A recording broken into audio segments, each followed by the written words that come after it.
সিয়াম, আমার মন আরেকটা প্রতারণা মানতে পারবে না। তুমি যদি আমাকে সত্যি ভালোবাসো, আমার বিশ্বাসকে অটুট রাখতে পারো,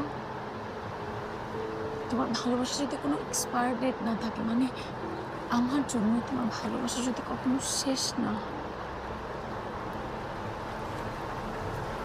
তাহলে তুমি আমাকে নিয়ে আগাও।